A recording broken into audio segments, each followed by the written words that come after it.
and gentlemen.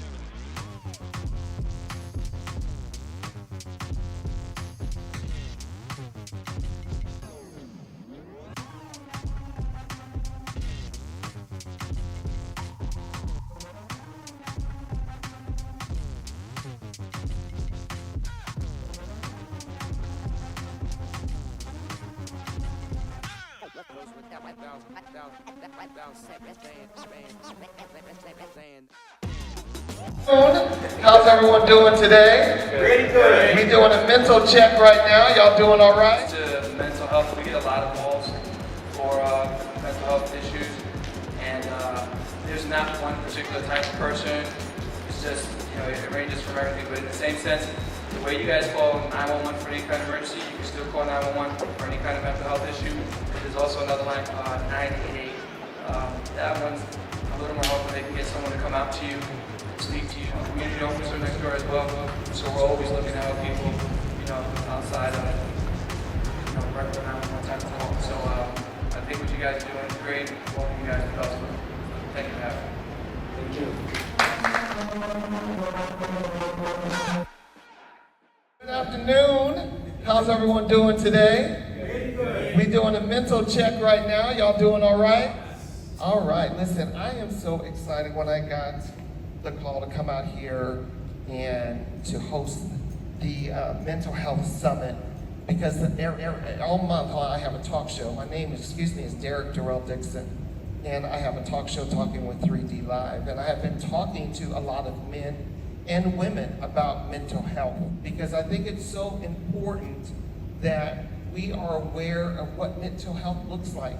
And a lot of times we don't know what it looks like, what it smells like, what it feels like. We kind of bypass our feelings because of the fact that we don't want people to know that something may be bothering us, especially in our Black and brown community, especially our men. And I think men of all color, we have issues with being able to talk about these issues. So that's why it's so important to have summits like this. We have to get the word out so we can reach out to our men, especially our young men, need to be able to have these type of discussions. And young men in the audience right now, and I think that is key to what we have to do at this time, is to make sure that we are able to express how we feel, what we do, what we need. Because a lot of times we forget to talk about what we need as men. Mental health refers to overall your psychic and social well-being. And what does that mean, social well-being? Mental health, first off, relates to your cognitive processing. Can we process what's going on in front of us? That does not mean 1 + 1. That means cognitive processing means the fact that what just happened? Let me step back, process that, instead of right away answering what you need, what you want to say, or what they want you to say. We need to learn how to process. And a lot of times we forget, let's process what's going on in front of us. Emotional health, focus on your feelings and your capacity to handle emotion. We're taught not to cry. We're taught not to have feelings. And we all have feelings. As men, we all have feelings. I'm glad that women are in this room, because of the fact that a lot of times we as men, we don't know how to express our feelings to the women that are in our lives. So that is so important. So focus on your feelings and capacity to handle emotions. The connection. Hello, Jim, how are you? Just grab a seat and welcome in. The connection. Your mental health processes the information, while your emotional health dictates how you react or express those feelings. So how are we connecting to our mental health? How are we connecting to our feelings? And that's one big key, is how do we connect to our feelings? Because you know what? We've never been taught how to connect to our feelings. We'll go to a bar. When we're 21, I hope, and you're older. But we'll go to a bar and sit down in a bar and think we're connecting because we're all sitting here. But guess what? You went to the bar, you drank told everybody how you feel, what you're mad about. You haven't solved anything. You get back in that car, guess who's sitting right next to you? Depression, sadness, anxiety. It's all sitting right next to you. So as you're driving home, all this is sitting right next to you. Because you haven't dealt with anything. What's the connection? You haven't dealt with any of that in order for you to process. So this is why this is so exciting for me, is that we're going to have speakers that are going to come up and touch on some of these things. So, and then we also want to have, if you have questions and answers that you want, this is a place where I don't want you guys to feel afraid. I don't want you to feel like I cannot express what I want to say. You have to be able to learn how to start somewhere. And somewhere starts today. We're not therapists. We are not sitting there telling you that we're going to fix everything today. But today is a start. And that's what's so important, is that we start this conversation. We learn how to connect. We learn how to process. So I want to thank Wake Up Uncensored. I want to thank AP, Foday, and Keith for putting this summit together, because I think it is, again, so important. We want to make sure that we get the word out every time that they do this, because we want to grow. And I think that we should have a big room. When you go out and women, and there's women in this room can tell that this is true. Women can have a meeting and they'll come in droves. They will fly from different states. They will drive from across the country. And the men think, oh, they're gonna make me cry. They're gonna make me say I love you to each other. They're gonna make me hold hands. But we're men, we don't do that. That's what's wrong. When's the last time you had a hug? When's the last time somebody showed you value? When's the last time you did cry? So when we talk about these things, it's not to embarrass.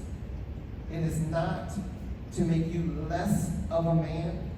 We're trying to build us up, our brotherhood, our manhood. We are trying to build that up. What does that look like for you?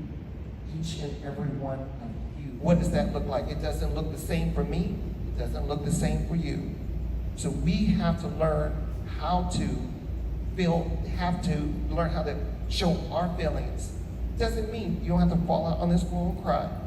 If you want to, go ahead, we'll pick you up. Because that's what we are doing today, learning to be having a brotherhood. I think the women that are in this room as well, because we know that women are the core. They know how to express their feelings. They know how to say I love you. They know how to do those things. Now it's time for us men to be able to strip down those layers and be able to grow as men. So we're gonna get started. I don't wanna get up here and be preaching to y'all and everything. I wanna do a mental check. Is everybody doing all right? Yeah. Is everybody doing good? So we have Sade, and we'll welcome her to the stage.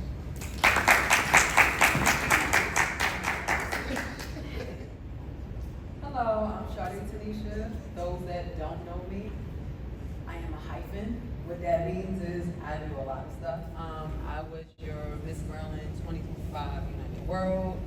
I am a mom, I'm a wife, I'm a sister, I'm a friend. I've done modeling, I do entrepreneurship, I speak at events like this. I'm a mental health awareness advocate. My main mental health platform would be anxiety and depression. So I'm gonna jump right into it because I ain't gonna lecture y'all, but I got diagnosed with anxiety and depression back in 2010. 2010 was around the time I gave birth to my daughter. And at this time, I wasn't really aware of what postpartum was, postpartum depression, anxiety, or any kind of mental health information at all. I wasn't educated.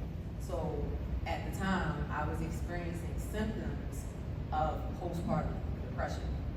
After a woman gives birth and has kids, people think it's only after the 6 weeks of giving birth, and it's not.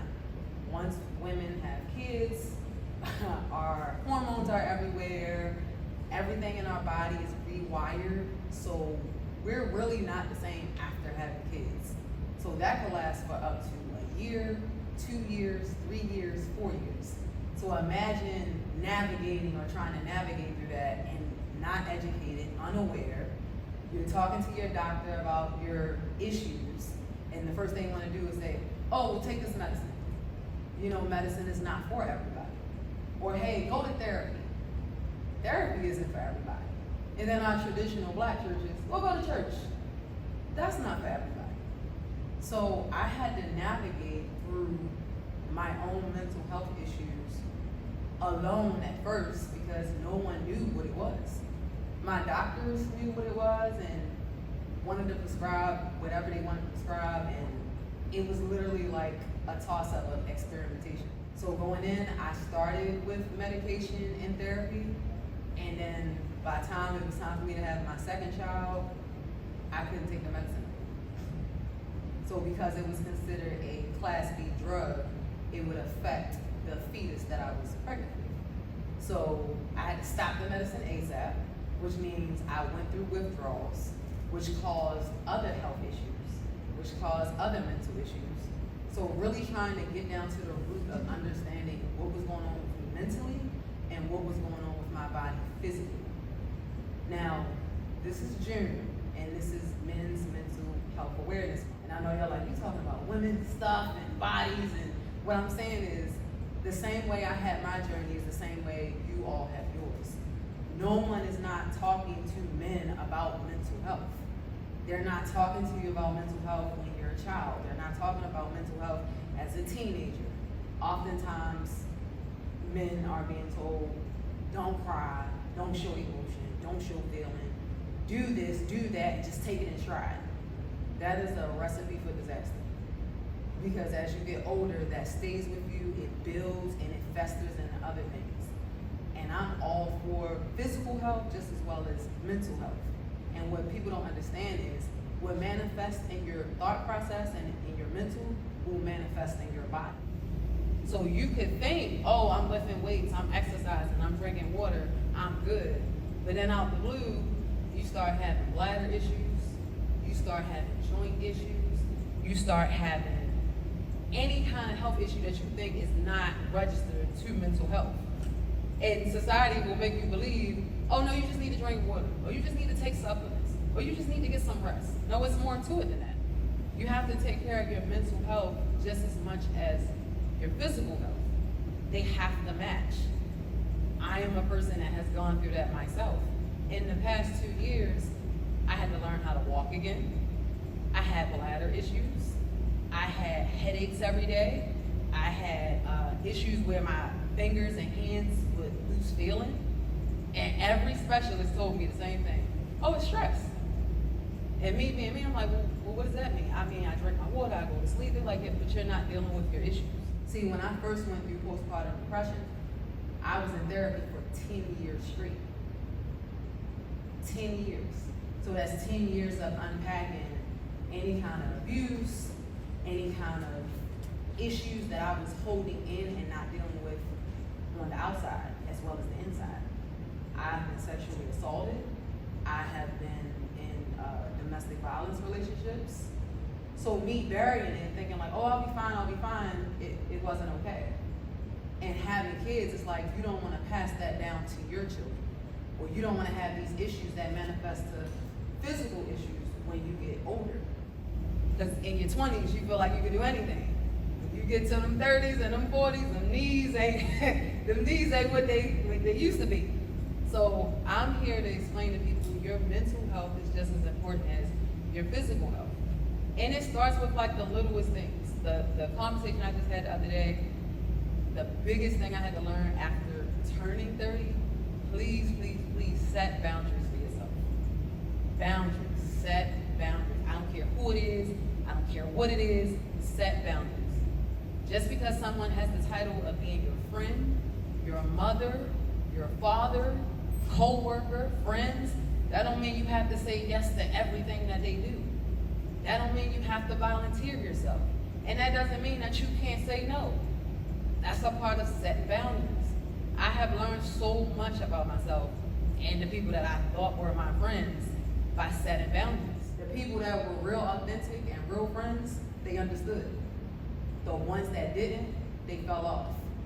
And it was painful at first, but then after a while, it's like, it's not me saying no to you, it's saying yes to myself. So it's like, I'm saying no to partying. I'm saying no to drinking. I'm saying no to doing the wild, outlandish stuff that y'all want to do. I don't want to do that. I just lost a 15-year relationship last year. First girls trip ever. Horrible. I made a lot of connections. I made some money. We were there to do business. I was there to do business. They were there to take edibles. They were there to drink. They were there to party. I was there for business. When I got back from that trip, old girl came to me and said, well, here's a list of things that the ladies didn't like about you. And I mean a list. Like I was in school. Well, they didn't like this, they didn't like this, they didn't like that. Everything that they didn't like was because it was something that I didn't want to do that they wanted me to do. So when I say set boundaries and it could save your life, that's some real stuff. I'm not standing up here as a woman, I'm standing up here as a human being. Mental health does not have a gender. It can affect men, it can affect women, it affects children. There is no age range. My son is 10, so emotionally intelligent. So emotionally intelligent. He can tell when something's up with me when I walk in the room. I don't even have to speak. It's all energy based. When you walk into a room full of people and you feel that energy is off, keep your distance. You don't have to be disrespectful, just keep your distance. Hey, how you doing? You don't have to touch the person. I had a girl at work, my last job, I was just telling my aunt, my last job. He said, hey, I said, hey. And I stopped her. She said, what's wrong with you? I said, nothing. I can't touch you? No. And I didn't say that in a nasty way. I was like, just no. Well, why? Well, just no. That's another thing. You don't have to over-explain yourself. Your no is a no. You owe no one an explanation. If you don't want to do something, you don't owe no one an explanation. If you want to do something, you don't owe no one an explanation. A lot of times we put so much stress on ourselves about, well, if I do this, this person is going to think this. If I don't do this, this person is going to think that. Oh, they're not going to like me. Oh, they're going to think I'm stuck up. It doesn't matter. Because at the end of the day, you got to go home and you have to sleep with that. You have to live with that. You have to answer to everything to yourself. So when I said no to her, I said, no, it's okay. She's like, just why? And me being me, my energy's not right, your energy's not right, something's just off. At that time, I heard myself explaining, like, why am I explaining why I don't want you to touch me? It's my body. So my biggest thing with mental health for anybody, set boundaries. Don't let a title of someone influence whatever it is that you are trying to do or what you aren't trying to do. Also, always put yourself first. Because if the shoe was on the other foot, the other person is going to put themselves first. Because you will be standing there like, well, I wouldn't have did that to you. And that's why it happened to you. Because you're always putting someone else before you. And being a wife, and being a mom, and being an entrepreneur, I had to learn, with doing all the things that I do, I still have to take time for myself. One of y'all, I see you boxing all the time. Like exercise, you might want to exercise. That's what helps build your serotonin levels. Some people just want to sit in silence. Some people like to meditate. Some people just need to go for a walk. Whatever it is that works for you, make it work for you, and it doesn't require explanation. Everything with mental health is tailored to the person individually. It is not for anyone else. It's not for your mom. It's not for your sister. It's not for your husband. It's not for your wife. It's not for your friends. It's for you. Because ultimately, you have to deal with that the rest of the day, the rest of the week, the rest of your life. I'm gonna leave you with this one last thing that I just thought of like the other day. So my aunt is here, and she knew I was gonna bring up my dad. So every other Saturday, me and my dad used to go and clean out the car, wash his car, things like that. And like the other day, I had went to go wash my car, and I thought of my dad, and he's not here with me anymore. It's cool, but it made me think about something real funny.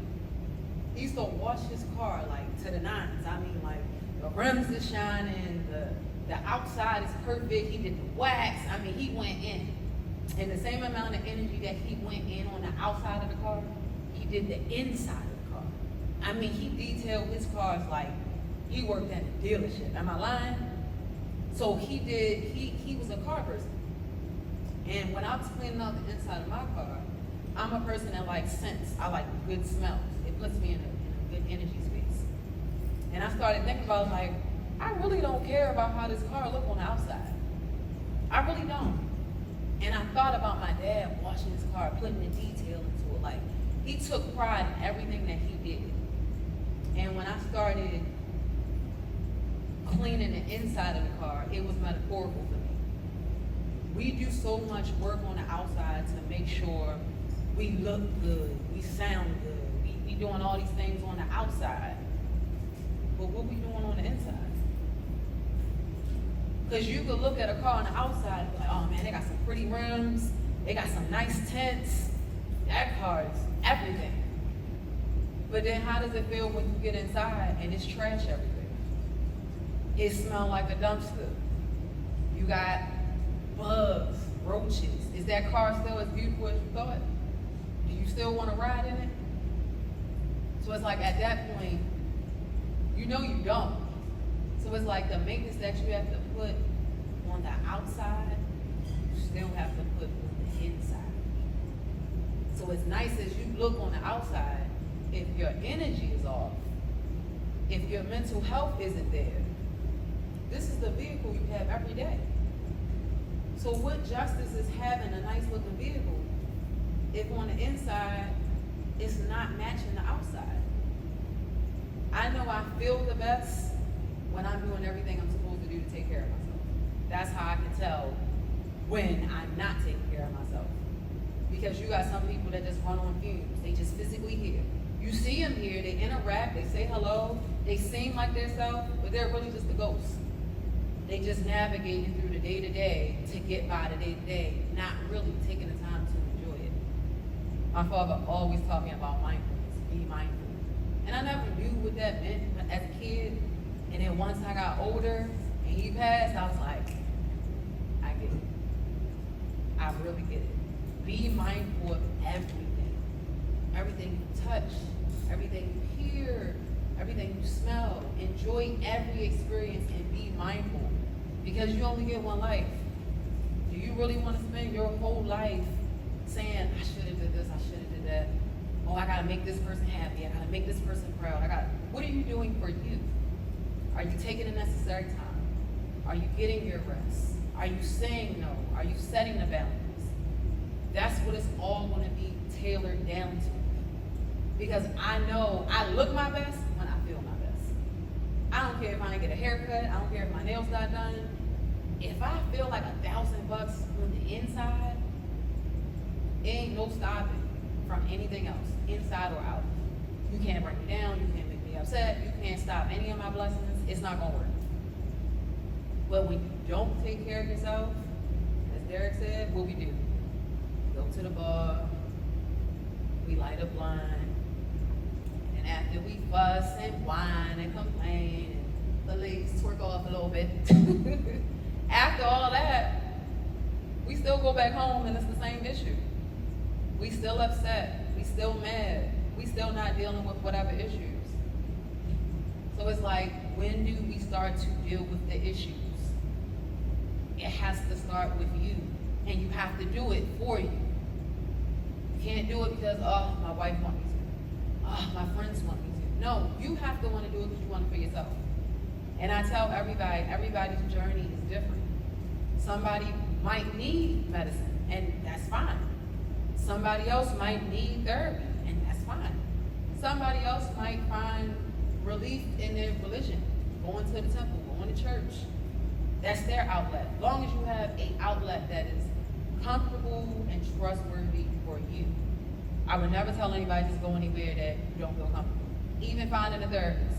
If you go to a therapist and you don't like their vibe, you don't like their methods, change therapists. You have the right to change therapists. If you want a black therapist, a white therapist, a Latino therapist, or a male, a female, you can tailor fit that therapist to you. If you go to 1 or 2 sessions and you be like, you know what, this is not for me, don't feel obligated to stay. Because it's not gonna work if you're not comfortable. You're not gonna open up, you're not gonna talk, and you're not gonna sort through any of your issues. Everything is tailored fit to you. That's the beauty of mental health. No one can tell you how to feel. No one can tell you how to think. Nobody can tell you it's wrong. Your feelings are your feelings. No one has a right to take them from you. Nobody can force you to do anything. It's all up to you. Don't let no one tell you what you can and can't do, what you should and shouldn't feel. It doesn't matter if you're a man, it doesn't matter if you're a woman, it doesn't matter if you're a child. That is your right. I have a 16-year-old daughter and a 10-year-old son, and I tell them both, advocate for yourself. Even if it's against family members, advocate. Be respectful, but advocate. You are entitled to feel your feelings. I tell my son all the time, all right, you upset, why are you upset? Let's identify the issue. When I first started going to therapy, I had a triangle. It's your thoughts, it's your feelings, and then it's your actions. Anytime I get flustered or I can't understand why I'm feeling the way I'm feeling, I look at that chart. If Keith tell me, oh, I don't like your outfit, my first thought, Dad, what did I do to him? The feeling, well, now I feel like crap because did I not look good enough? And then the action, well, I'm not gonna wear this outfit no more, or I'm gonna go change. You see how you can dissect what leads to what? Oftentimes, it's all the time. You just have to sit there and dissect it. It's a thought, it's a feeling, and then it leads to an action. And when you can dissect it that way, it makes it easier for you to identify what is going on with you, why you're feeling the way you're feeling, and what's the next move. Because that can determine a positive outcome or a negative one. And oftentimes, more than not, you want it to be a positive outcome. So please, men, we love you, we care for you, take care of yourself. Don't let no judgment in this world define what mental health is for you. That is your decision, and that is up to you. Your discrepancy on how you want to move with it. There is no right or wrong. I'm Sade Tanisha. Thank you for listening. Give it up for Miss Sade once again. Show your love, show your love.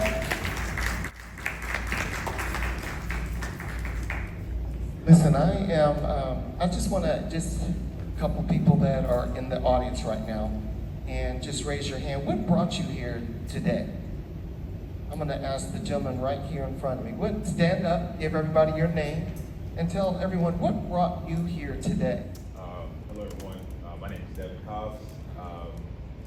My brother brought me here, and I'm also here in understanding who we are as human beings, as men, and how do we make us better so we can make everybody else around us better. So what makes us better and people around us? Good, good. Can I ask you to stand? Yes, sir. Stand, tell me that. Hi everybody, my name is Diamondz. The needing for connecting with like-minded individuals that have questions and answers to other people's questions regarding the daily I don't want to say mental health. I feel like that word within itself takes a lot of people, it turns backs. But just to talk, to have an open talk, an open conversation, to hear everybody out. Open conversation. Open conversation. Thank you. I appreciate that. And this is what a lot of men want. They want the opportunity to be able to have open conversations and dialogue. And what we do is that they're gonna judge me. They're gonna think this of me. They're going to turn their backs on me. It's happened. Can we all agree that it's happened? You've told somebody something and they've turned their back on you? So what do? We shut down. I'm not gonna tell the next person. But that person, it just wasn't meant for you to tell that person. Or they didn't know how to deal with the situation. So they shut down. Or they could have dealt with the same situation and it triggered something. So a lot of times we have to figure out, why did this person shut me out? We don't know. Because again, Sade was saying, it all looks different for each and every one of us. I have some notes here, masculinity and identity. What does that mean? Every one of us in this room looks different. We walk different, we talk different, we do so many things different, but we want to define what it should look like. We should all have muscles. We all should have deep voices. We should all be able to carry, 50 pounds around with us. If we're married, we should be the ones paying the bills. We shouldn't be the stay-at-home dad. Let our wives go out and take care of everything. We shouldn't do that. I was reading, it says, it represents an evolving intersection of culture, expectations, personal values, and mental growth of what masculinity and identity, what that means for us. Social conditioning, impact on well-being, the masculinity upgrade, how we define or redefine manhood. How do we define what manhood is? Who has the blueprint for what manhood is? How should we act? And that's a lot of questions. I'm not going to sit there and give you these steps like, this is what you should do to look like a man, to act like a man, to be a man. What does it mean for you? Don't be afraid. I think Sade said it as well, to understand who you are. And it starts with you. It starts with you. It does not start about how AP defines me, how I define Keith, how Foday defines me. It doesn't start with that. It starts with yourself and knowing to love yourself. I know a lot of, this is what's so funny to me, because there's a lot of guys that will not put on slippers without socks. Won't put them on. So I want nobody seeing my feet. I want nobody seeing my toes. We're not supposed to wear those. Men don't do that. So how do you get in the bathtub? How do you get to the beach? What you do then? I don't want nobody. I'm not supposed to have my toes out. you put on swim shoes because that's what we were taught. Men don't do that. Men don't wear flip-flops. If you wear flip-flops, man, what you doing? Why you got your toes out? You put on swim shoes because you ain't supposed to have your toes out, man. You go cover those up. You didn't think that I got me some nice feet. I'm putting on my flip-flops. But we let people define how we should be, what we should be, how we should look. Not to embarrass my brother over here, you're not supposed to have green tinted hair. You're a man. Why not? You're not supposed to have dreads, long dreads down to your shoulders. Why not? Who defined what I'm not supposed to be? My mother told me this, and it took me a while to understand. My mother, when she was living, said, if you want to be a bum on the street, at least pick the best corner. Now, a lot of people say, your mom told you to be a bum? No, what she said is be the best you. And when I realized what she was trying to teach me, be the best you. Is whatever you do, be the best at it. You decide you want to swing on poles? Well, I better come see you swing from top to bottom on that pole. And be the best at it.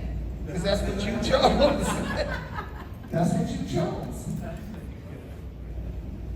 You want to play football? Be the best at it. You want to be a singer? Be the best at it, but be who you want to be. Don't let people define you. So I'm going to leave that there. Just a lot of things that I want us to be able to absorb. Do we have all the answers today?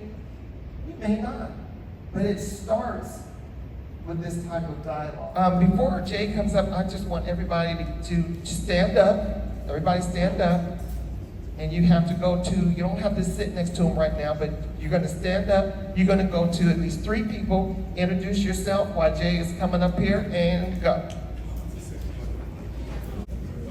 So up next we have Mr. Jay Diamondz. He's, again, a singer, songwriter. He works out in the communities.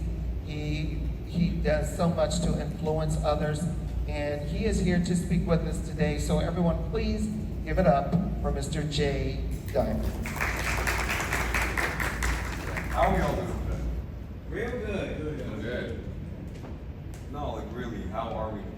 Like when somebody asks you that on the street, our go-to default is good, I'm great. But how often do you wake up asking how you're actually doing? Like internally? Because that's where it starts. I'm not a mental health professional. I'm just gonna tell you a little bit about myself. I'm a singer-songwriter. I'm from Maryland. I've traveled to LA for the past 11 years working on my career. And throughout the process, I've learned a lot. I've had a lot of, not struggles, I've had a lot of experiences with mental health, with navigating myself more than anything. Because at the end of the day, we're not a car. We can't just, tires are out or, ding, your car's gone, told we'll get a new one. This is the body we have. This is the essence, the soul. That's all we actually are going to be left with at the end of the day. Everything else is nothing but an experience. And I've learned a lot through experiences that we do a lot of pleasing. We tend to please others. I'm a son, I'm a brother, I'm a lover, I'm an artist. All these things are characters that we become every day. Every outfit, you change your character. Every room you're in, every interaction you have with somebody different, you become somebody new. Because the more characteristics, the more hats you put on, the louder it gets. You can't just shut off your mind. Our mind's not made to be shut off. We can't shut off our heart. We can't shut off our lungs. Why do we want to shut off our minds? It doesn't make any sense. We have to learn to navigate around it. We have to learn to experience everything. And the healthiest thing for me that I've learned is to stay connected to my inner child. As we all get older, we lose that magic, that joy, that charisma, that whatever word you want to put into it. It gets lost. We become stressed. We become full of anxiety. We become full of things that aren't what we were when we were 5 years old. Because that's where I believe the real magic is. When we were kids. For whatever trauma life threw your way, for whatever experience you went through that changed and shaped who you are sitting in this room today. We were all kids. And that's something that I've learned to stay true to, my inner child. I travel a lot. Every week I'm in a different city. I'm meeting a lot of people as life progresses, as my career takes off. People from all walks, all shapes, all colors, all forms, all scents, all essence, all different personalities. But the thing we all have in common is that inner child. I don't want you guys to walk out of here really dissecting what mental health is or what a mental illness is or anything like that. If anything, I want you guys walking out of here remembering, reminiscing, being nostalgic about your youth. The good and the bad. Because that's where the magic goes. I am a big believer that when stuff goes wrong, hey, light up a blunt, go out, party, have fun. Because this is the life you're living. You only have one. if you believe there's many more, that's cool. That's you, but this is the one we're actually experiencing right now. That's tangible. This life, this microphone, the people next to you, the air we breathe, and us. So why not be true to the inner you? We build all these walls around us to protect ourselves. We think, okay, well, the next person or next experience or this or that, we know what to do. We know how to keep our guard up. We know how to maneuver around this. We know how to blah, blah, blah, blah. We don't know anything.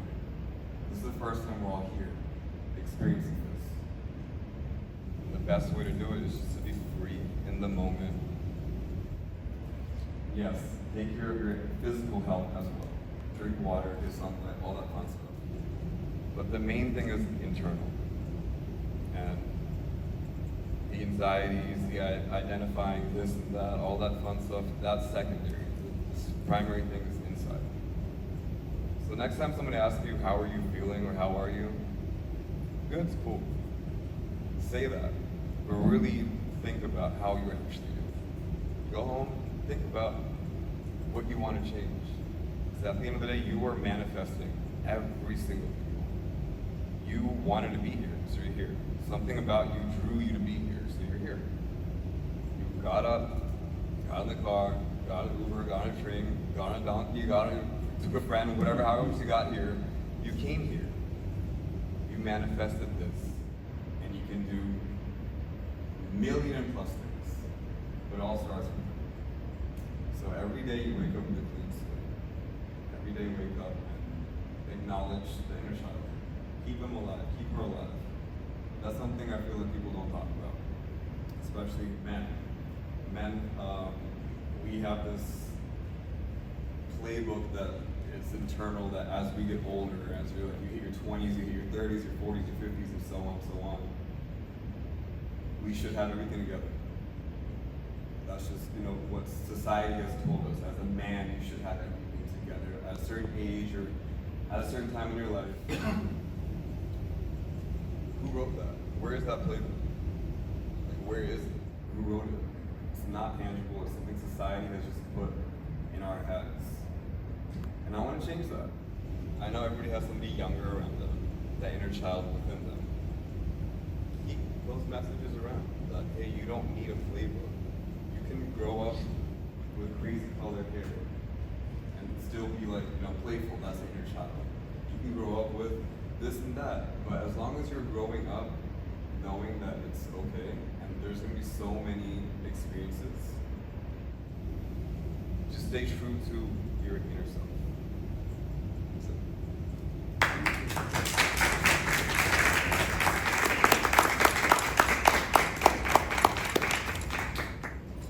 Mr. A. Diamond, give it up for him again, ladies and gentlemen. I like that, your inner child. How many of y'all can remember your childhood? Rather it be good, bad. We all remember our childhood and things that we went through in our childhood. I had a wonderful childhood, but I had one place in my life that was in the back of my brain for a long time. And that's the day that I got molested. I was molested by a family member. And I remember, the one thing I remember as a child, being molested as a child, I was afraid to go in our basement. I thought it was monsters down there. I thought it was scary, because that's where the room is where it happened. And off to the room was the laundry room. I was so scared to walk down those stairs to go into that laundry room, because it was the scariest point of my life.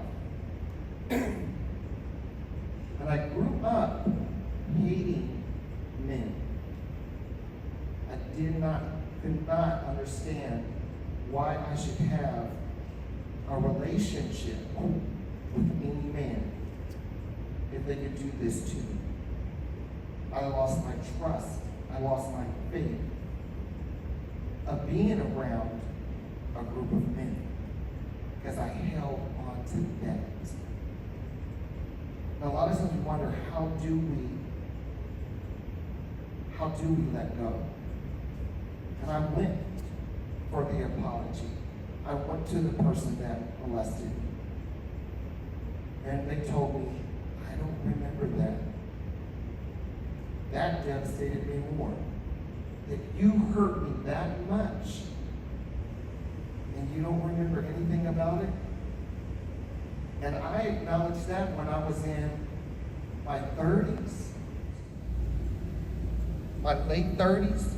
I approached the person, and I've been holding on to this for almost my whole childhood, my adult life, and you don't remember it? That crushed me, because I was looking for validation. I was looking for why. And we do that. That messes with our mental health. That messes with our manhood. Then who am I? Why did this happen to me? What did I do? But it's nothing that I did. I was the cute, innocent child. And this happened to me. And we have to be able to, and everyone doesn't have to get up and tell a story. You don't have to do that. But you have to acknowledge there's things that's happened, not maybe of this magnitude, that's happened in your life that has held you back. We have to figure out why it's held us back. And even after addressing my molester, and they couldn't give me the answers to this day, I realized that I had to move on in my life. I'm a writer, I'm a director, I do stage plays. So I learned how to put those things in the work that I've done. Why do I put it into the work that I've done? Because there's somebody out there that it's happened to. So indirectly, I'm putting this message out there. It's helping somebody out there. And that's what we have to do with our songs, with our talk shows, with our books that we write. We have to be able to reach people the way that we do, the way that we see fit. I can sing, but I'm not a songwriter. I'm not going out on the stage and singing a song. But I know that you can go out there and reach people the way I can. So find your way of what you do to get the message out, because we don't want to hold on. It's like going to the airport and you got all this excess baggage, and you got to take that baggage through security, and they make you take everything out because they found something in your bag. They found depression, they found anxiety, they found hatred, they found all these things that I've been carrying around for a long time. And then what do you have to do? You got to put all that stuff back in. You got to put it back in, close it up. Come on, depression. Come on, anxiety. Here we go. We going on a trip. And I get there and I unpack it. I've unpacked every bit of what I've been holding on to, because I haven't been able to dissect it, connect with it. What's the action of it? So I want you to think about that. How do I let go of this luggage? How do I release it? And again, I don't have that answer for you.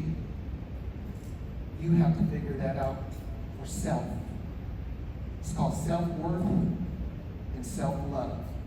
What does self-worth and self-love look like for you? Self-love is going to get a massage. Men are out there doing manis and petties. They out there doing that now. That's what you're supposed to do for you. You want to go get some ice cream and eat ice cream all day long? That's for you. But you got to learn what is self-worth, self-love for yourself. I love when he said, when someone comes up to you and asks you, how are you doing? Just imagine someone walking up to you and you say, hey man, how you doing today? Finally somebody doesn't ask me how I'm doing. I'm not doing good today. And then we like, what the heck? But you ask the question. I want to be able to express how I feel. That's how I feel today.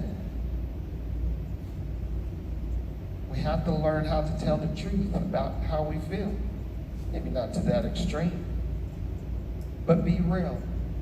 Be real for yourself and be real for who you are. We're going to have another speaker come up, Chazz. Mr. Chazz Scott is here. We are excited to hear from him. All right, we got another little exercise, so y'all be ready. Y'all got to get up, and you got to go sit next to somebody you did not come with.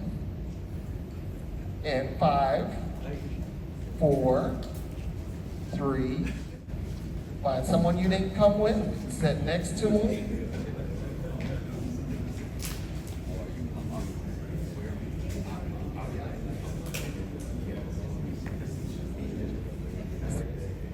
All right, so why is this important?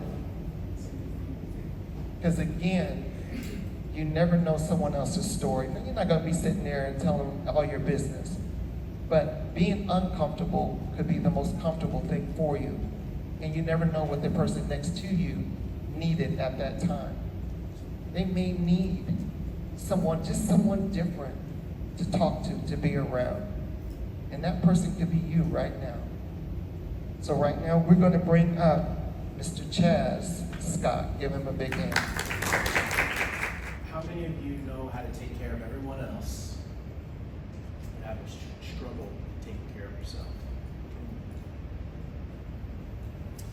As men, especially black men, we're taught that our value comes from producing, achievement, progress, keep pushing.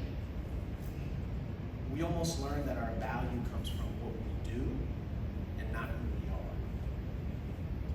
We live in a world where productivity is praised and rest is almost a threat.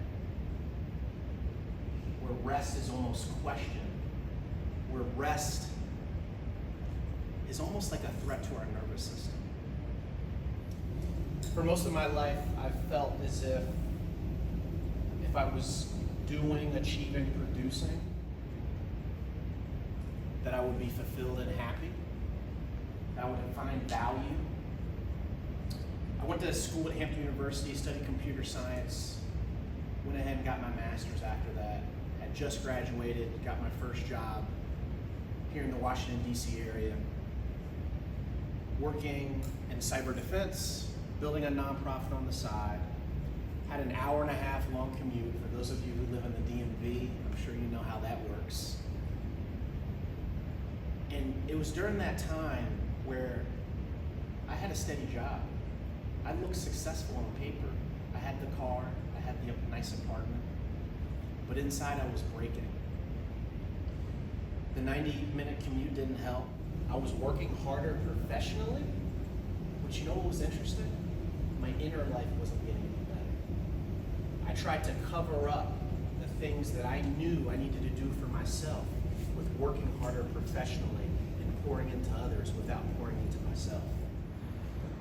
And there was a time back in 2017 where I was waking up with anxiety and depression, trying to figure out what was going on in my life. And in that time, I thought about a book that I read back in school, titled Power of Positive Thinking by Dr. Norman Vincent Peale. That book completely transformed my life because it taught me one thing. Watch your thoughts before they become your actions. Watch your actions before they become your habits. Watch your habits before it becomes your character. And watch your character before it becomes your destiny. And in that moment, when I remembered that book back in 2017, I realized something needed to change, because the way that I was thinking and the path that I was on, I was breaking. I was working harder professionally, but my inner life wasn't getting any better. And many of us have heard the term burnout, and that's what I was experiencing back in 2017. When I started to realize the importance of my thinking, I read every book I could on mental wellness, positive psychology, neuroscience, to try and figure out how to improve the quality of my life. Because what I was told was, get the house, get the car, get the wife, get the white picket fence, and then you'll be happy and successful. What I found was that wasn't true unless you're taking care of yourself in the process. And I think for so many of us, we live in a culture where we're constantly told that if we work harder, our lives will get better. Now, let me tell you this. For many generations, this statement and this phrase has really assisted us in rising above many of the difficulties that many of us face in our communities. But it comes a point where you reach a threshold where you're constant grinding and you're constant working and you're not taking care of yourself. That begins to overflow onto other people, and it begins to affect you internally. And that's how I felt. And so for me, one of the things that I learned was, just like we have a phone that we charge every night, we have to charge ourselves and our bodies. And it's important to fill up our own cups to do so. For me, that meant having a steady morning routine. That meant having quality relationships. That meant meditation. That meant prayer. That meant doing the things that I wanted to do for myself to fill up my cup. And you know what's interesting? That job that I had that I didn't enjoy, that I had an hour-and-a-half long commute, the job got better. But it was because I got better. I felt better. I had more energy. I had more peace. I had more time to deal with the things that I needed to deal with, so my life got better. And this is what every religion teaches. Every religion teaches your life, your external life changes when you change how you feel internally. And that means you have to pour into yourself and work on yourself. So one of the things that I'd like to discuss are some mindset tools. So I'm a mindset coach and a resilient burnout specialist, and I travel across the country and helping organizations achieve more wellness and better performance. Now, as Black men, we're faced with a ton of ups and downs. And that's why we must be prepared with the right mindset tools. Because when stress, adversity, when grief, when divorce, when losing a job happens, you have to fall on tools so that you can pick yourself back up. I'm gonna tell you a story back in a couple of years ago. This was around the time when there was a lot of the police brutalities were happening, COVID-19, George Floyd was recently murdered. And my family and I wanted to have a nice family vacation down in Santa Rosa, Florida. Santa Rosa, Florida is a beautiful beach town down in Florida on the Panhandle. And we just wanted to get away to just enjoy our lives. And during that time, it was about a week-long vacation. It was about the second day. And me and my brother walked outside to go play catch. The sun was coming down. And it was one of those beautiful, beautiful days that just really gave you a sense of peace. The wind was kind of hitting my face. The sun was going down. The sand was in my feet. I was not wearing sandals. I had bare feet on. I had bare feet. We looked outside. We were outside, right just behind the beach house where our private beach area was. And we looked down and we saw some letters written into the sand. And as we started to walk closer, we realized that these letters actually said something. Now, mind you, Santa Rosa is a pretty affluent area, and we were the only black family on that area. So as we walked closer to those letters, we realized that these letters actually said something, and those letters read, "God hates black people." Now, as you might imagine, rage went through myself. I felt anxiety. I felt nervous. I felt scared and nervous for the safety of my family. Because this is a time when people that look like us were being shot at. This was a time when being in Florida wasn't the best place for us to be in. And in that moment, as I looked out towards the ocean and towards the sun, I realized I had a decision to make. I could either unconsciously react to this circumstance or consciously respond to this circumstance. And in that moment, I decided to consciously respond. And I made the decision to just go in the house and just tell a couple of people to ensure that we kept our safety, but not ruin the entire vacation because my family would be in an uproar. So why am I telling you this story?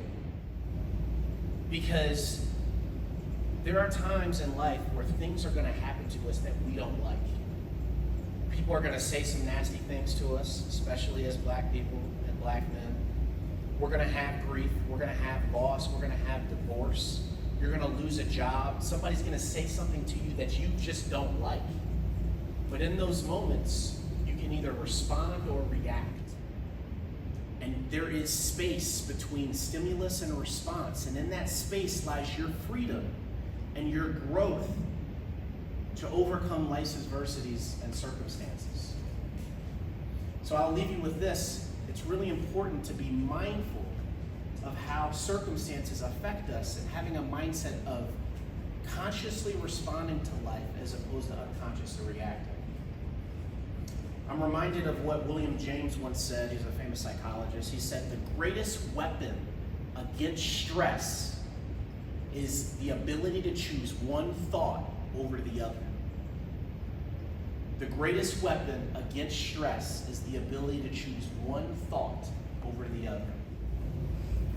I'm going to shift gears a bit. I only got a couple more minutes. They said I got to be up here 10 minutes. I'm going to talk about the importance of resting. For many of us, especially in the black community, especially as black men, and you can raise your hand if you ever heard these statements before, we're taught that we have to work twice as hard just to get half as much. You ever heard that quote? Yeah. Don't waste your opportunities. They don't come by often. Many of us even feel guilty for resting. Has anybody ever felt like that before? It's interesting, isn't it? My parents didn't have the opportunities that I have right now, so I can't stop. Right? We feel like we have to go. We feel like we are destined to do something because our parents didn't have the resources and the opportunities that we have right now. These messages helped previous generations survive. But there's a difference between survival and thriving in life. My great-great-great-grandfather, great-great-great-great-grandfather, Chazz Scott, we went to go visit the plantation that he was enslaved upon in Sparta, Georgia. He was born in Sparta, Georgia in 1828. And as we went to go visit the plantation, this was just a couple years ago, I started to realize that our ancestors didn't have an opportunity to rest. It was forced labor. They had to do whatever they were told. So for him, constant vigilance wasn't a personality trait. He had to work, he had to grind. Now we have a choice. And for many of us, we don't often realize that we have a choice to rest. For him, it was survival and rest wasn't an option. And it's interesting, many of us still carry those beliefs today as black people and black men. We feel guilty for resting. We fear of slowing down. We worry that we may miss our opportunity. But rest isn't something that you earn. Rest is something that you need to be be your full self. Your job is to claim the rest that your previous generations were denied. And my challenge for you is to do this each and every day. So I'm going to do a quick exercise that I like to do, and this is something that I do when I do these workshops. It's called the Stop Hustling, Start Aligning breathwork exercise. Many of you have probably heard this before. It's called the 4-7-8 breathing technique. It's a simple way to bring yourself back into your body so that you can be your authentic and full self.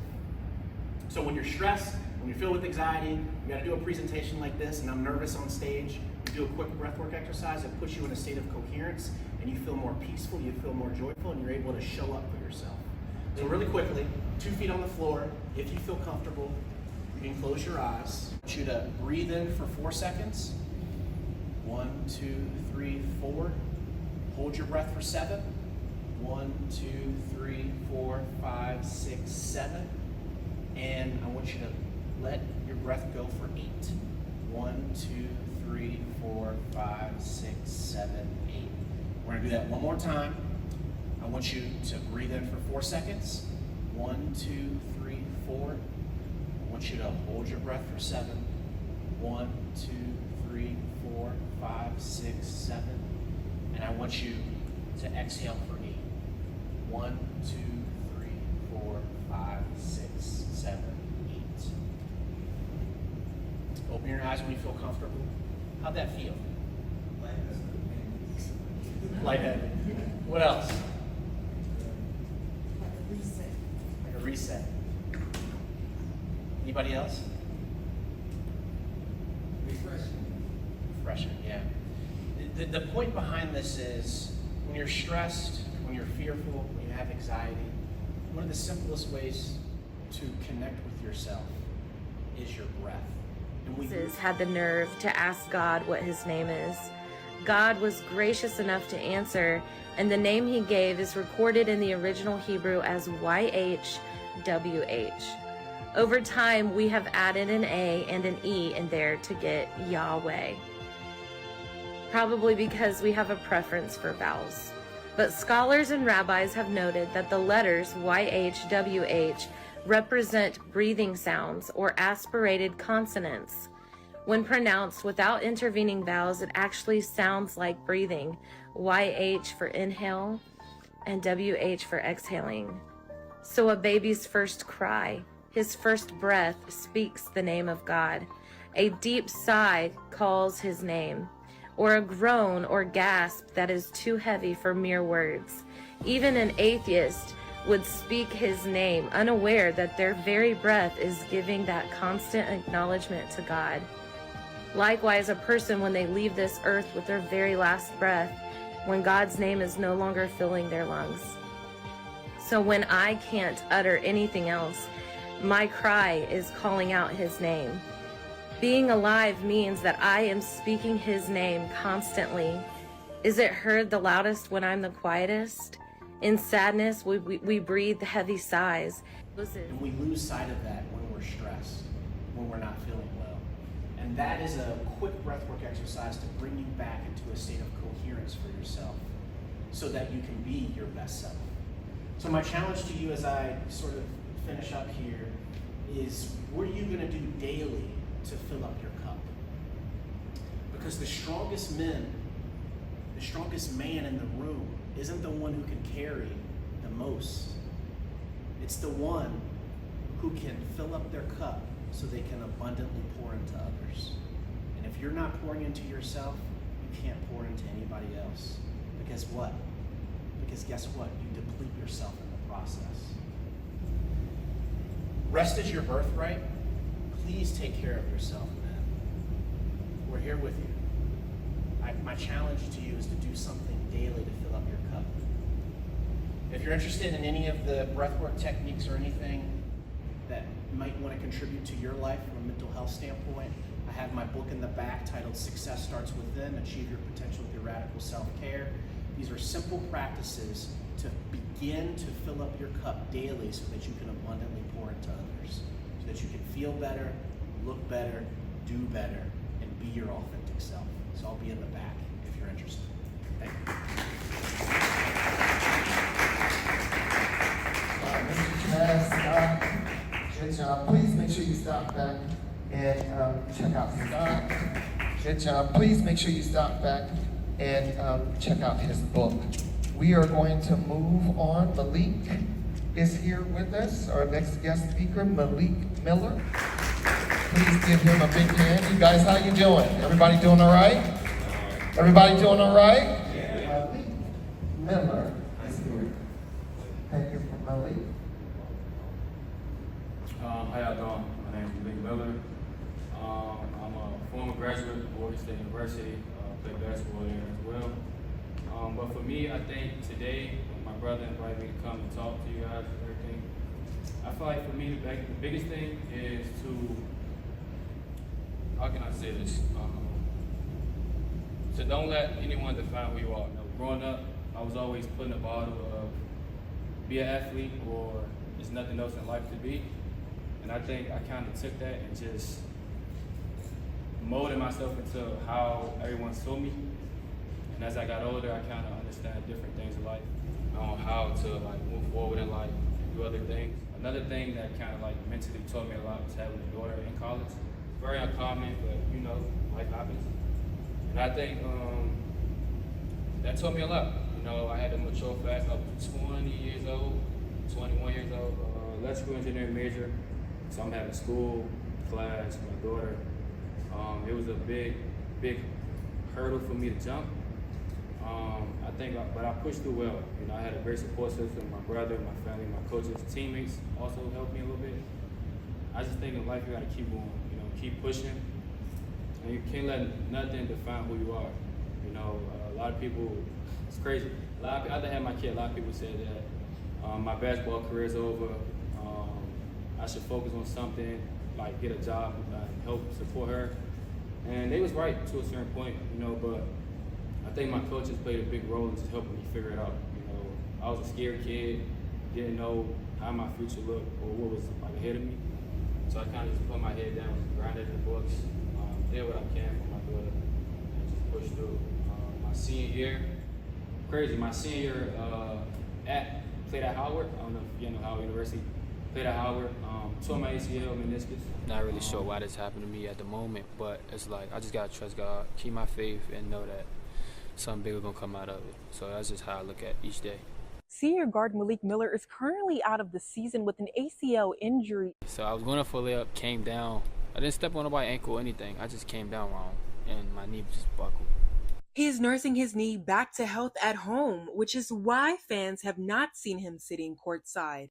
I'll be at home, mainly doing exercises, working on my knee, just getting better. But I'm always watching. You know, they always know I'm watching. I send a motivational text before every game, so they know I'm there and I'm in spirits. This is Miller's first major injury, where he will be out for 6 to 9 months. It's a lot of pain, but it's getting better, so I really can't complain. I'm just taking it one day at a time. Even though he is getting better, he is still experiencing a lot of emotions. He is losing eligibility, ending his time at Morgan with 1,225 career points. It was such a mental battle. Like I just sulked for like 5 months, didn't go to class, didn't do anything, didn't want to be bothered, and like it put me in like a really dark spot. I felt like my world was over. I worked so hard since I was 7 years old to now to get somewhere, and it felt like it was snatched from me. I would look at my daughter every day in her eyes and just feel like the pity of me not becoming who the man that I told her I was going to be. I think that was like a deep space for me to be in. But one thing I did a lot was I'm Christian as well, so I prayed a lot. You know, I put a lot of faith in God, like all the time. So I prayed a lot, and one day I just woke up and looked at her and said, I'm not going to cry about it. I work at rehab every day, 5 days out the week. So Monday, Tuesday, no weekends. So I went to rehab every day, and I just killed myself. You know, so like I went there for 2 years. I was in rehab for 2 years. So I rehab for 2 years. Brought her with me to rehab so she could see how I'm fighting back for her. I think that motivated me a lot. And after after that, we finally made it back. I'm 100% healthy now. I've been healthy for 3 years. And I started playing professional overseas in 2023, 2 years ago. So I started in Denmark. Another hurdle, I feel like being an athlete, it's a lot of hurdles that a lot of people don't see, or a lot of people don't really realize. They just see an athlete. But I think being 7 hours away, 6 hour time difference away from my daughter the last 2 years has been the biggest, the most crucial, hardest, challenging aspect of my whole career. I talk to her every day, but it's not the same being able to physically touch your daughter, hold your daughter, be there, take her to school. And I think for me, that's the part that I'm dealing with day by day. I just got finished, just came home 3 weeks ago from the Netherlands, so that was a great experience. But not having my daughter there to share moments with her, grow with her, spend time with her, it takes away the love of the game. It takes away a lot of love of the game that I have. A part of me wants to just sacrifice something I work hard for my whole life for her. I feel like it's selfish of me to continue to play and leave her for 10 months out the year, every year. So I feel like that's something that I'm trying to battle with as well. But in life, I just feel like it's all about mental. It's mental. I also like what you said was pretty much key for me. Success starts within. I believe that growth starts within yourself. Never let anyone tell you what you can and cannot do. A lot of people will see adversity and stop. A lot of people wouldn't go over the hump. And I also learned that you can't do it by yourself. Take a support system.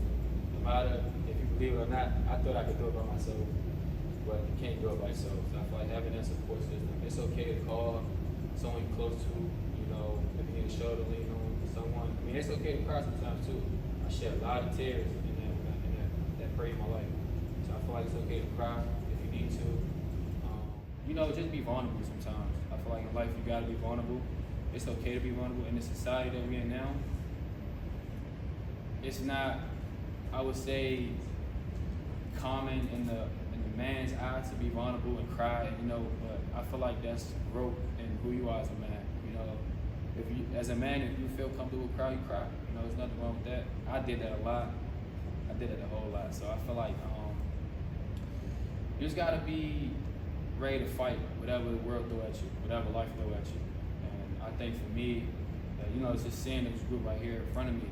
It's a privilege to be up here speaking in front of people. And this is actually my second time doing this, so I'm kind of getting a little jitters a little bit, but just being able to speak in a crowd of men, who can understand and relate to the situations that, as a young black man, I go through in life.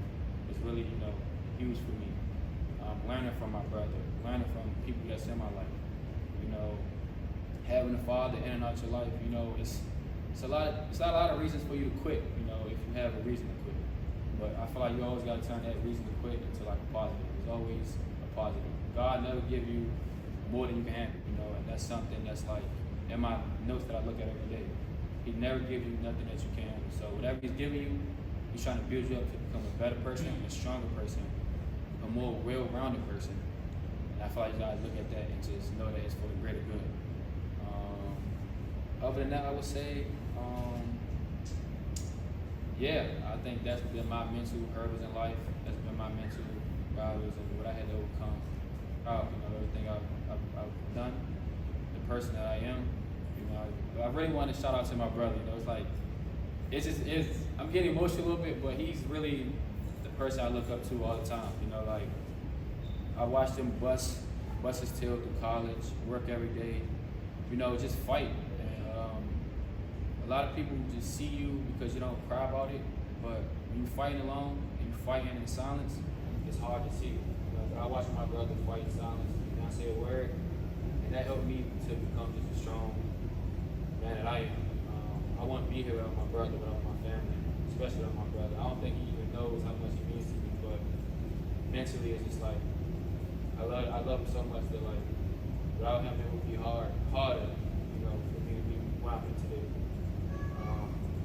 I would like to thank you all for coming. I appreciate it.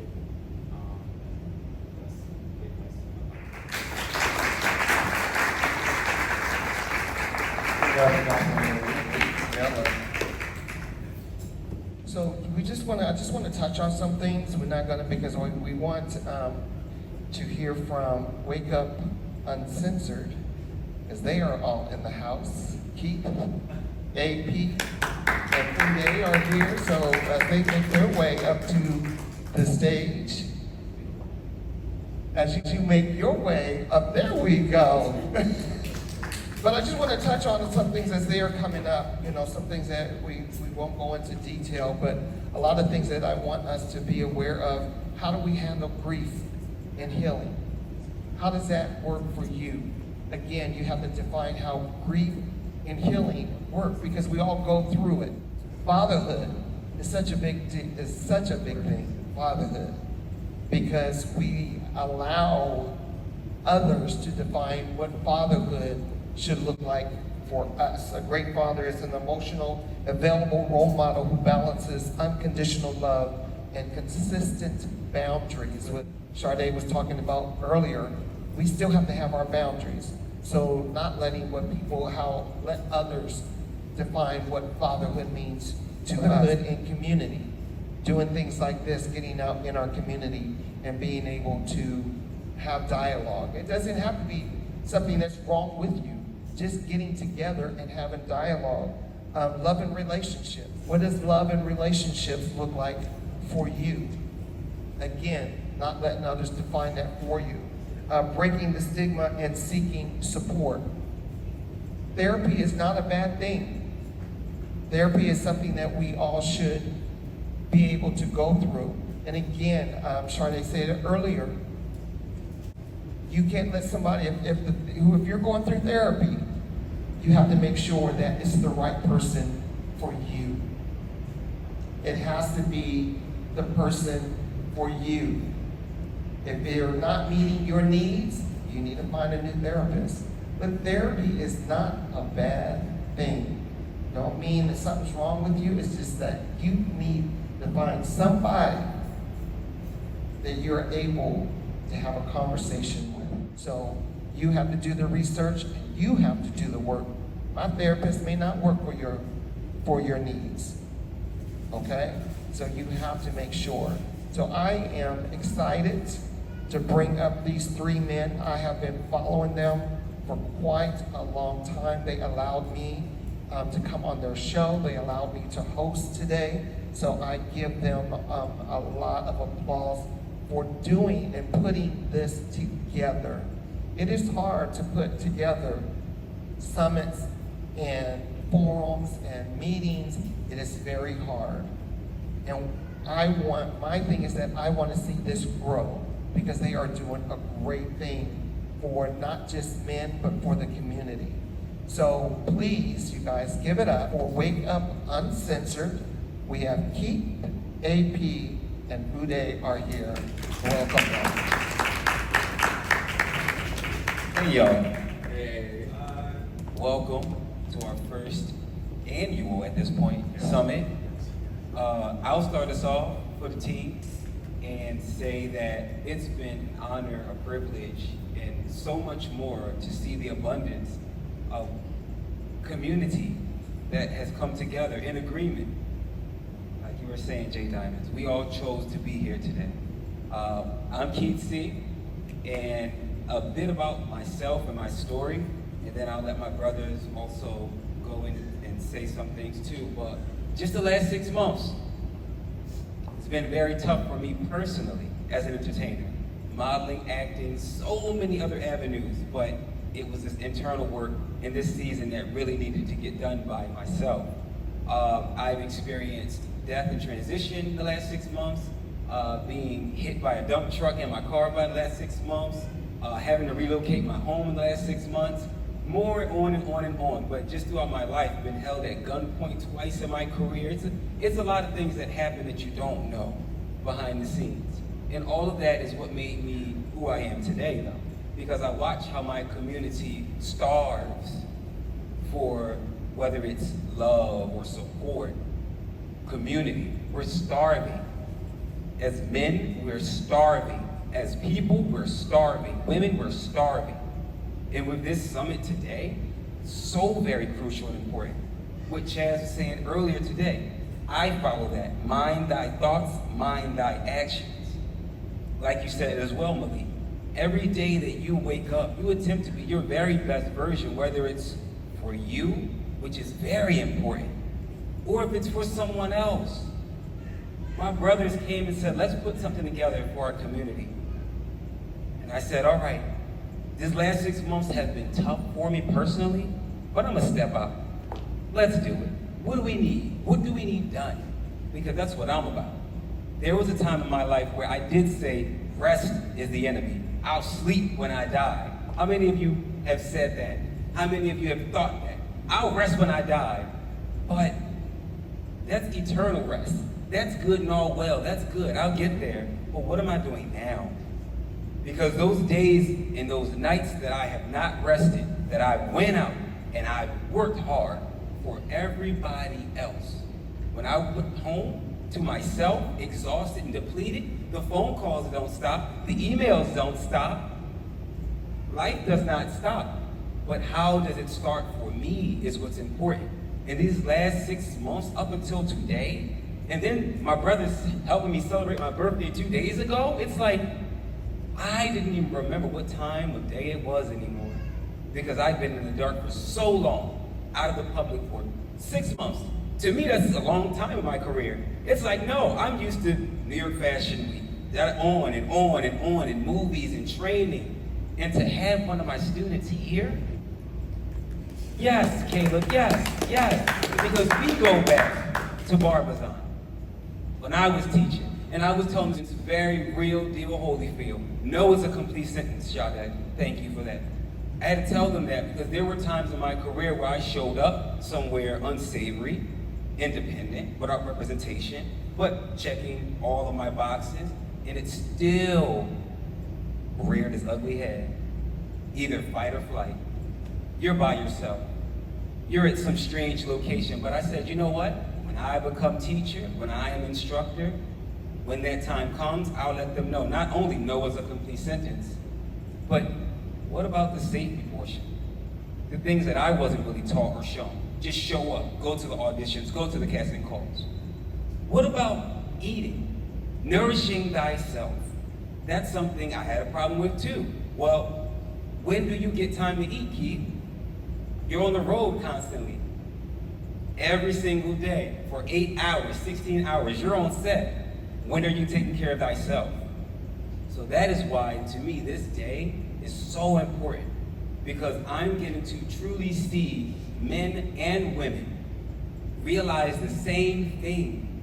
Thyself is so important, and building that community is so important.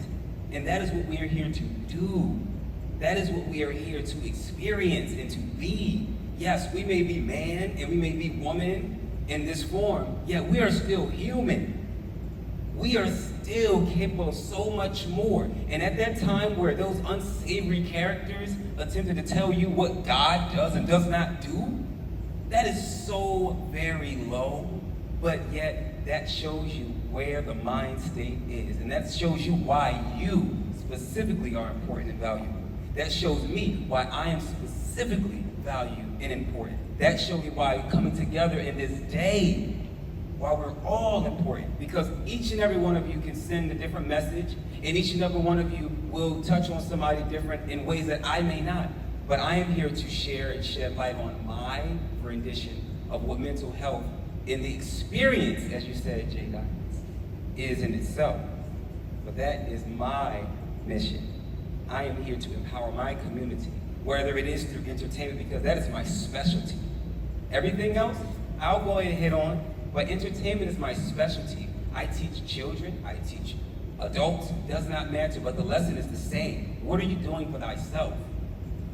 What are you doing for either your community or empowering? Or is it just a single line straight and you're doing it for yourself and that's it? And that's your business, wonderful. But am I able to put you aside me and say, we're building this together? Or is it that you want to just do things by yourself? And that's okay too, because you have a lot of folks that do that, but I'm not one of them, at all. Brothers, anything to say? You got it. You gotta say something. You gotta say something. firstly, I want to thank everybody for showing up for this event. I haven't been in this region for quite some time. I see some familiar faces. I'm a man of few words. My name is Foday Sillah. I am an African. I fight for a living. I'm pretty good at it every now and then. There you go. Fight for fight. There you go. There you go. Don't waste it. Set it up. Set it up. And as well as I'm a TV personality. And also, I am a professional boxer. Oh, wow. So you work in media and you fight at night? Oh, yeah. I look pretty behind the scene, and I also look pretty in the ring as well. Okay. Not only are you comfortable in front of the lights, but you'll knock somebody's lights out. Absolutely. We like that. Yes. I've trolled a few people in here on TV, so you guys know me quite well. For the others, again, thank you so much. I put together this event, or we put together this event, mainly because I lost a friend recently. He's a fighter like myself. I don't have to spew out everything as fighters or athletes, as Malik will know. We're not told to say anything, but I put it together so a bunch of dudes can come together every now and then. I'm not saying you have to do extra. Say how you feel, get professional help. Black men are already targeted a lot in this country. Don't do a favor for them and kill yourself. That's all. Thank you guys again. This means the world to me. I hope we can put on many more. And I can see all your beautiful faces again in the future. I'm gonna pass this on to my brother, AP Superb. It's about time.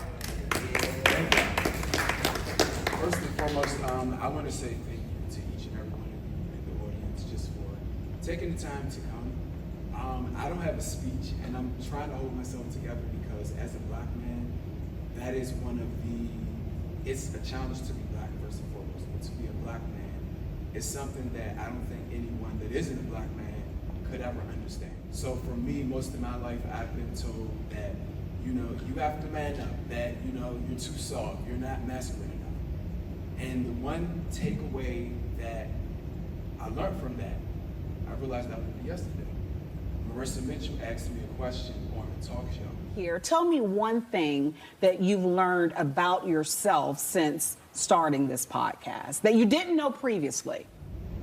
And I really had to think, and we didn't have a lot of time, so I just said what came to mind, like, yeah, I give good advice, and, I'm understanding. But what really dawned on me after the fact was, I'm worthy. I'm worthy to be who I am because God made me to be who He needed and wanted me to be. So I battled depression and anxiety for so many years, and it's been hard to not really have a safe place to be able to speak and to talk about the things that you go through. I want to say thank you to Sade for getting up, and you spoke so much life into me when you came on the stage that I said, wow, I didn't have that kind of courage when I came in here, and now I'm like, I feel ready to speak at this point. Life is a challenge. It's going to throw rocks at you. You're going to have moments of adversity, and sometimes you'll question yourself. But the one takeaway that I hope that you all walk away with today is to never forget who you are and what you stand for. You have a purpose.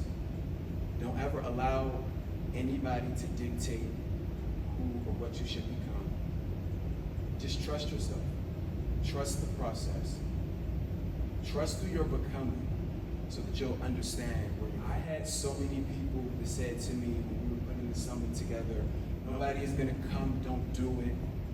It's a waste of time. And I said, but wait a minute. Even if one person showed up, then it's worth it. Because at the end of the day, we have to break the stigma when it comes to mental health, especially when it comes to black men. We are at a disparity. In mainstream media, there is a stereotype that we have to be one way and we don't have to follow those traditions. I am at a place in my life where I'm learning to love myself, to appreciate myself, to know my value so that I can understand my worth. Standing amongst you and with my brothers, it has been one of the greatest things that's happened to me since we started this podcast. And I'm sorry, I just need a minute.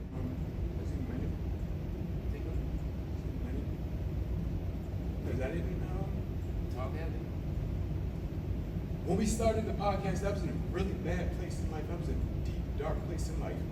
And I didn't know what friendship looked like. I didn't really know what brotherhood looked like. And when I met these two guys, I was like, wow, I didn't know that existed.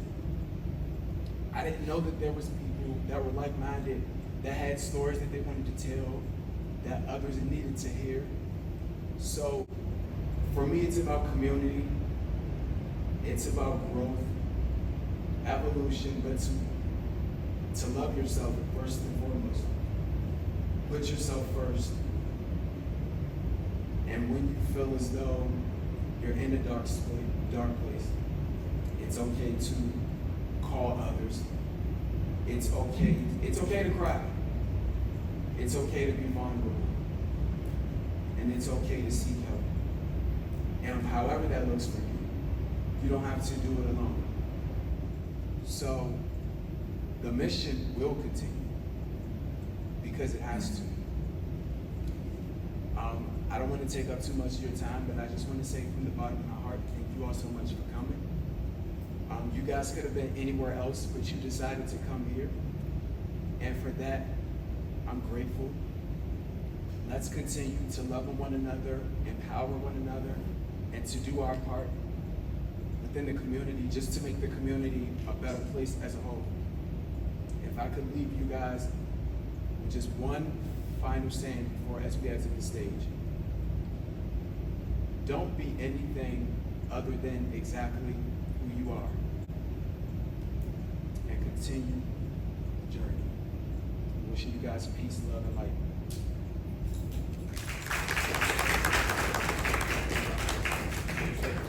What's your name? We've been having an issue with a lot of my male friends in terms of them going through depression or some sort of mental illness and trying to be there for them and like advocating for them to try and go to therapy and seek help. But I've been finding it very difficult for them to go and do so, or just even, I'm not saying they have to speak to me, but hoping that they're doing the best for themselves and like meditating or finding avenues. So what do you guys recommend, I guess, ways to get them to get themselves help? Because I've been finding it as a problem for other people who are not close to me.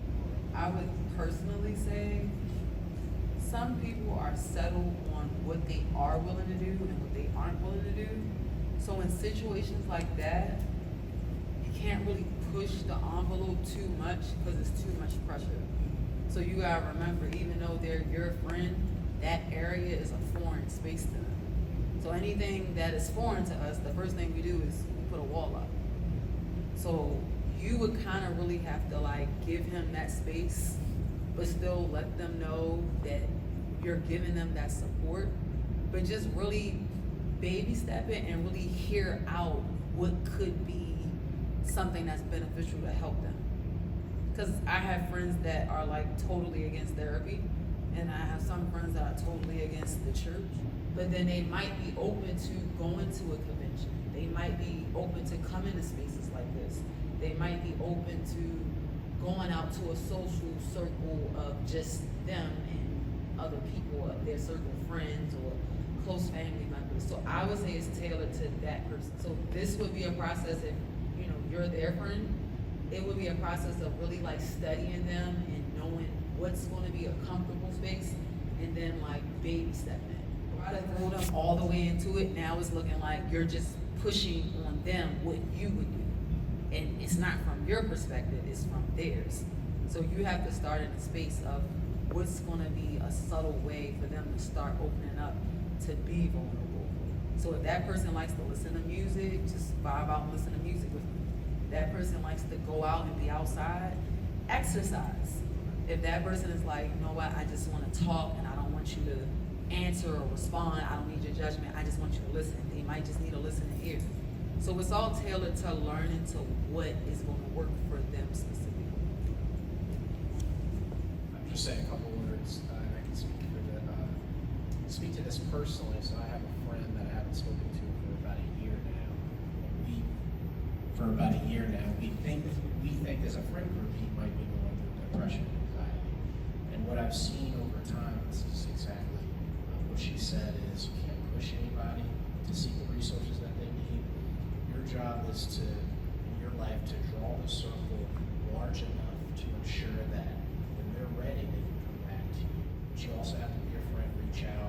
check in.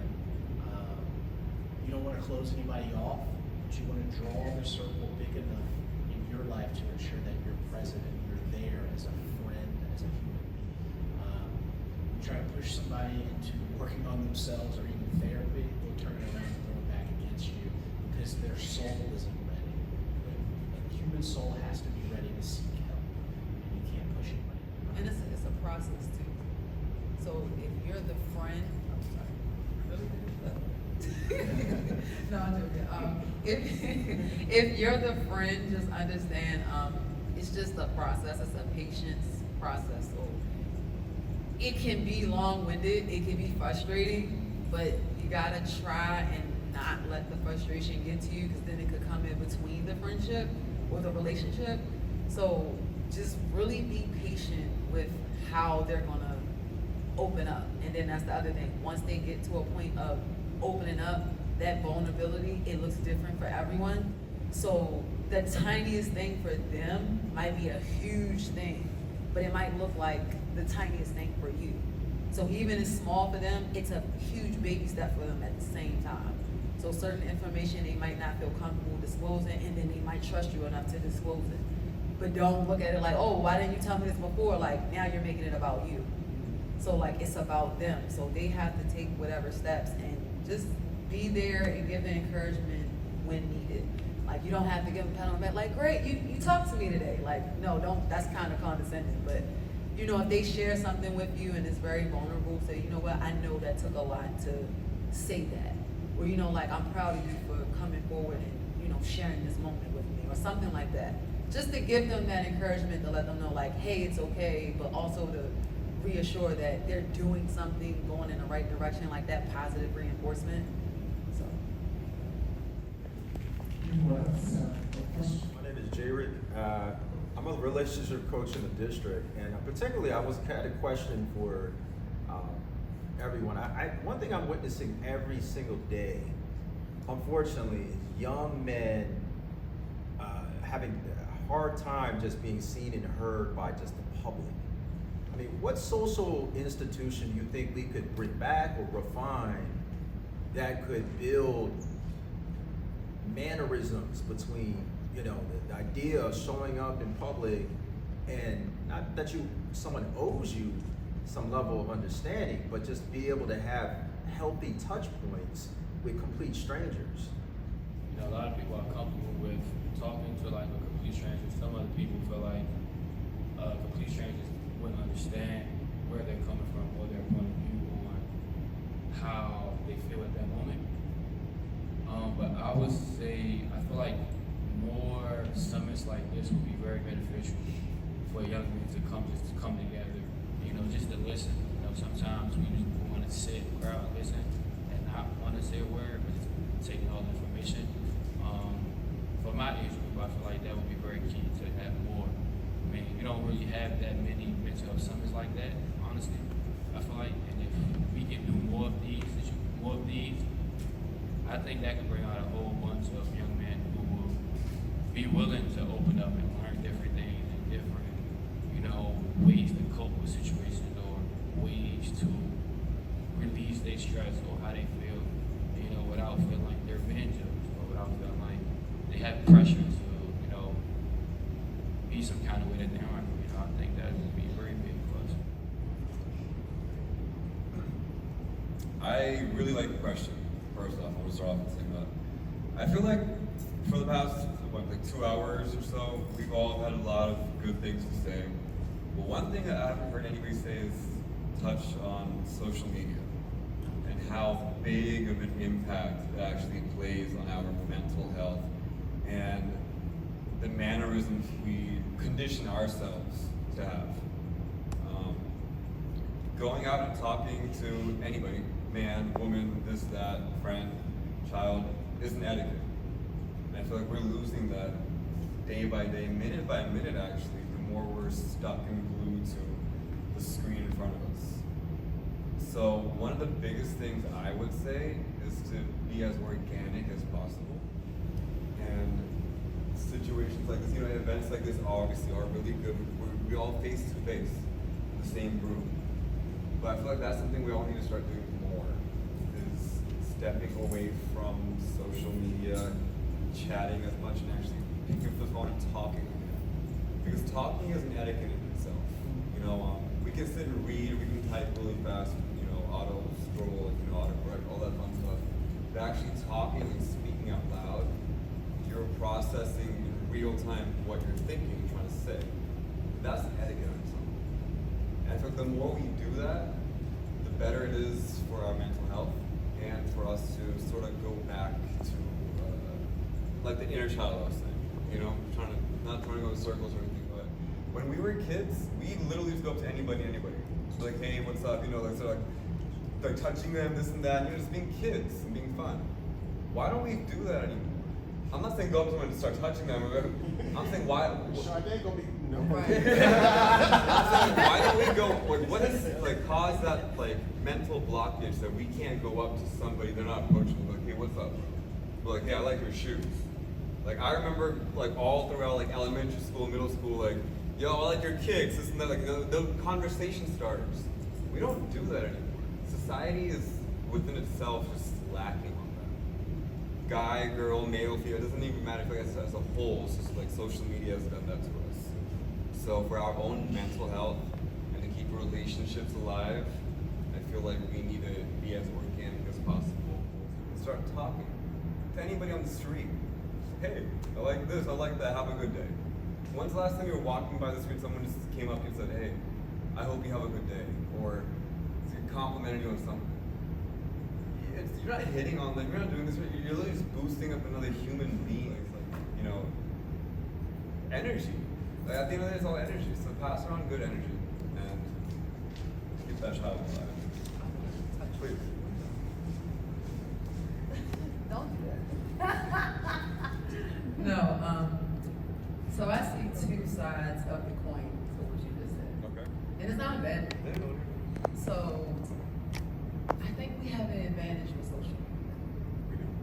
Because now we have all these tools where we can restrict the things we don't want to see versus the things we do want to see. And as he stated, he said, how would anyone know about how to do this or even etiquette? Like even this conversation, you're being recorded. So this is going to be posted on social media. So people are going to see you, they're going to hear you speak, that can gain you a follower, and that builds your platform. So with that platform, like you said, you're not a mental health advocate, but you might get somebody to see you, and now that inspires them. And then that person goes back and tells another person, and that person goes back, just like when this gentleman spoke. He's speaking from the standpoint of an athlete. You know how many black men can relate to his story?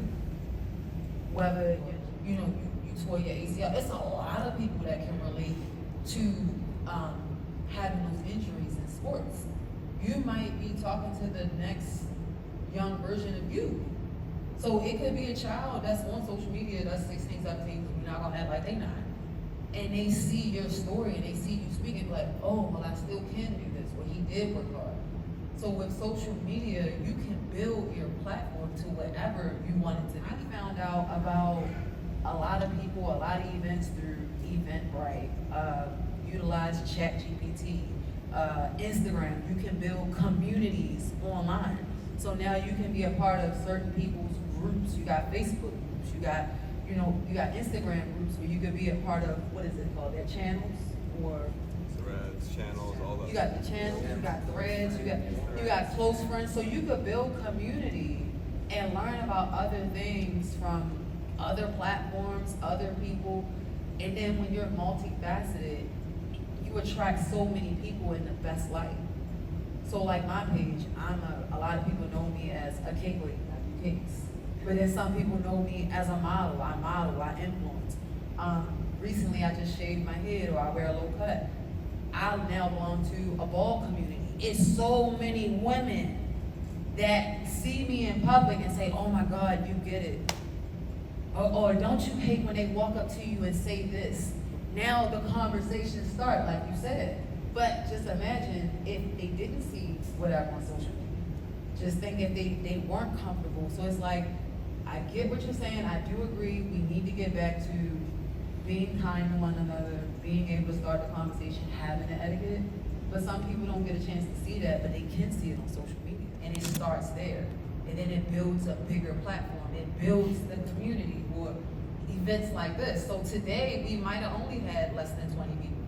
But y'all do this event again next year, you could have 20, 30, 40, 50 people. Now you need a bigger space. Now you have a bigger community. Now we can pour into the community and have more resources. We can start donating. You could build a nonprofit. I mean, stop me if I'm wrong. It's already being done. Oh, see, already on it.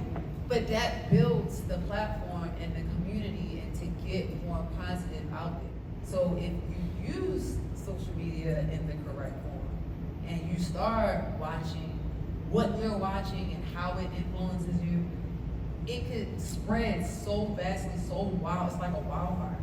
Social media grows like that. So all it takes is for one positive thing. Think about it. Something that goes viral is the most negative thing. And we all see it. Whether somebody getting beat up, or somebody cuss somebody out, or something really ratchet. But it's the same way for positive reinforcement. How many times have you seen, a homeless person go from this to now this? He goes viral. Or seeing someone, I seen this person, they were struggling, so I decided to give them this money to help out. It goes viral. You saying something to someone, or just saying, hey, you know what, like you need a hug today. Give them a hug, and they burst into tears. Millions of views.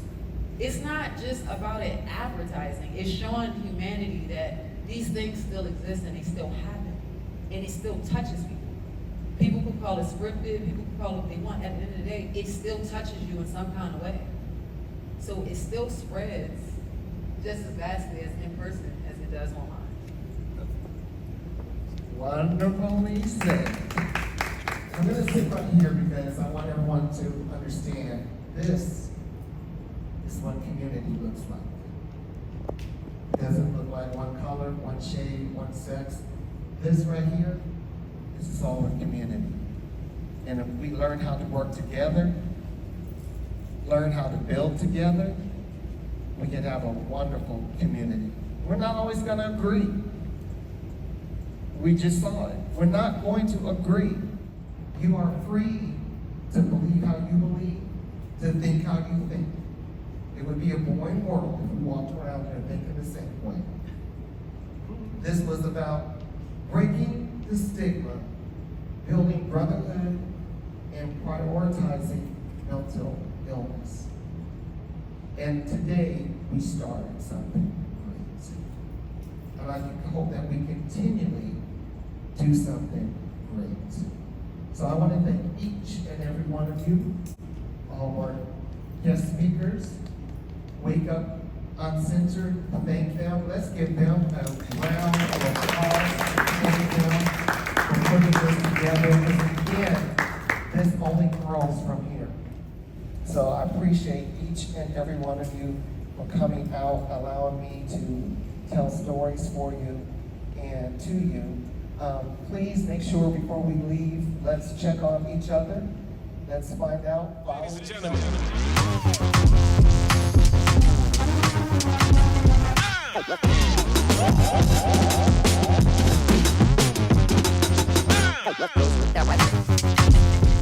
Good afternoon.